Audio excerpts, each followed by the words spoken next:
Aaron, Rick, it's been a while since you've done karate, right? I was wondering if you remember any of the kata. You should demonstrate one sometime. Anyway, what was your biggest takeaway from practicing martial arts? Any particular principles/lessons that you found valuable? Nope. No, I'm sure there's some stuff that I remember.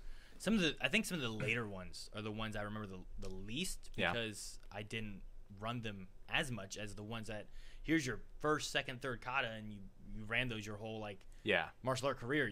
Like Wansu and Anaku and stuff like that are like the ones that are more there, I think, than others. But yeah, I still go back and do them every now and then. I know 50% of them, like right now. If I looked up like the first couple moves of another one and I started doing you think it would like trigger? Yeah, I think it would trigger. But as far as like just starting from scratch, only like half of them.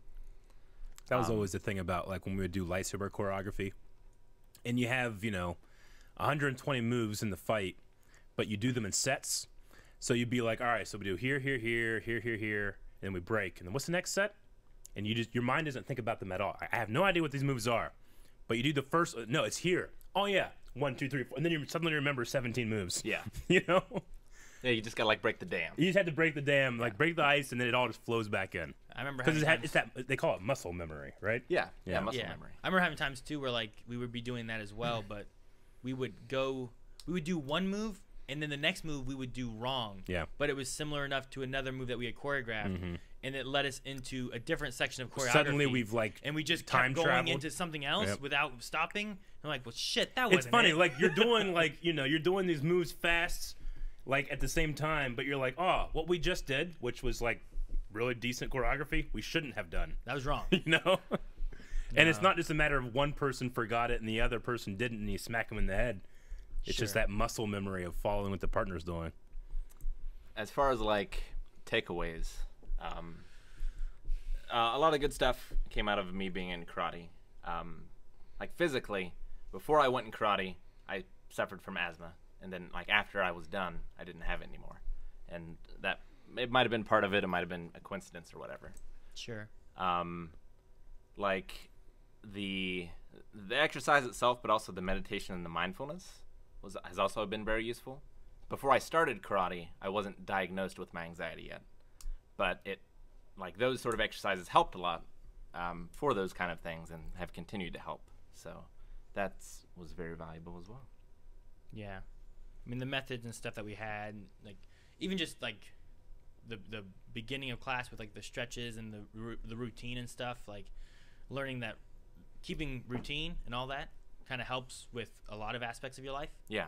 Which is weird because like maybe you don't think of that necessarily, but just having that routine of whether it is in martial arts or it's like, all right, make sure I go brush my teeth, I'm gonna do this, go to bed, wake up, do this, like it helps you just to be more like efficient. It keeps you on a schedule and stuff too. And I think I've also kind of lost some of that because like I haven't done martial arts for a long time. Sure. But it definitely I think helped me, especially back then, as far as like routine and stuff, and discipline is just a big part of like if you focus and make sure that you're doing the things you need to do, then it just helps to make everything just kind of go easier. Yeah. And it helps, like it helped me with confidence a lot too, because like, I would start off the thing, we would do however many push-ups, and like I'd get kicked in the chest, like, and it was, a hard kick, and like I couldn't breathe for days afterwards or whatever,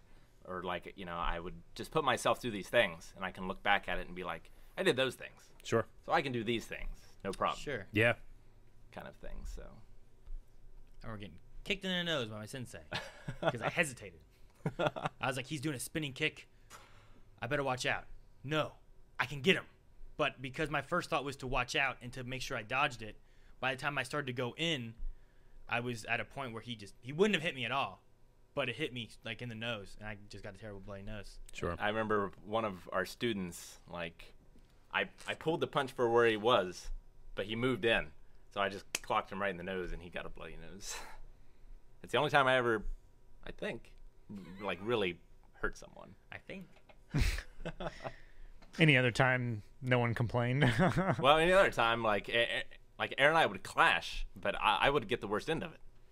You would get the worst end? Yeah. Probably. My sister, I remember, she would say like there were certain times she's like, when we would first start sparring, it would be fine. But then she would know when she hit me and it hurt me enough that I would change. And she's like, damn it. You know, like, now he's going to go harder and faster than what he was just doing. So I'm like, I know I did do that. Yeah, I can't wait till COVID's over and I can get back into it. Because I was taking jiu-jitsu classes. And they were great. Yeah, I was really enjoying jiu-jitsu. Can't do that. Oh, were you taking jiu-jitsu? For a little bit, yeah. That's what you do. You take jiu-jitsu, but don't tell anybody. That way, if, you know, they get lippy, they don't know, and you can just armbar them. So that was one thing with karate is like, I don't feel like I necessarily like told anyone really. Like it wasn't something I was around like I'm in karate. I have this color belt or anything. I just kind of did it. If it came up and someone asked whatever, I was enjoyed like, it. well, yeah, sure, you know, I do this, but it wasn't like there was some kids I know where like they would say it. Yeah. They would kind of like, oh, I'm in karate. And it's like, well, you don't need to do that. You know, like you need to be humble. Don't brag about it and use it as like, because also too, like then you get the people that are gonna be like, oh, you're in karate, huh? Oh, you know how to fight, huh?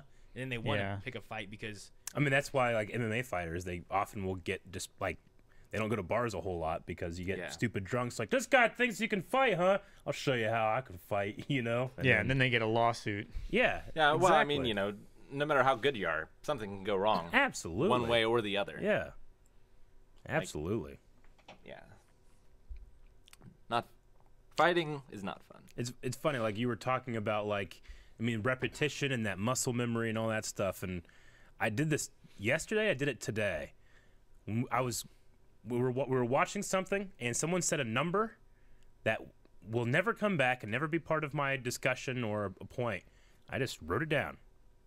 Because I've just been watching Star Wars and writing down every single conceivable number. I do that in Lost. Yeah, I know. So, but you never know when you need to. But I did it today. I wrote something down, and I was like, my internal monologue was like, "What are you doing?" I scratched it out. I don't need this. I do wonder if doing martial arts helped with any of my like doing lightsaber fights and stuff like that. Oh yeah, I took up with that. It didn't help me though.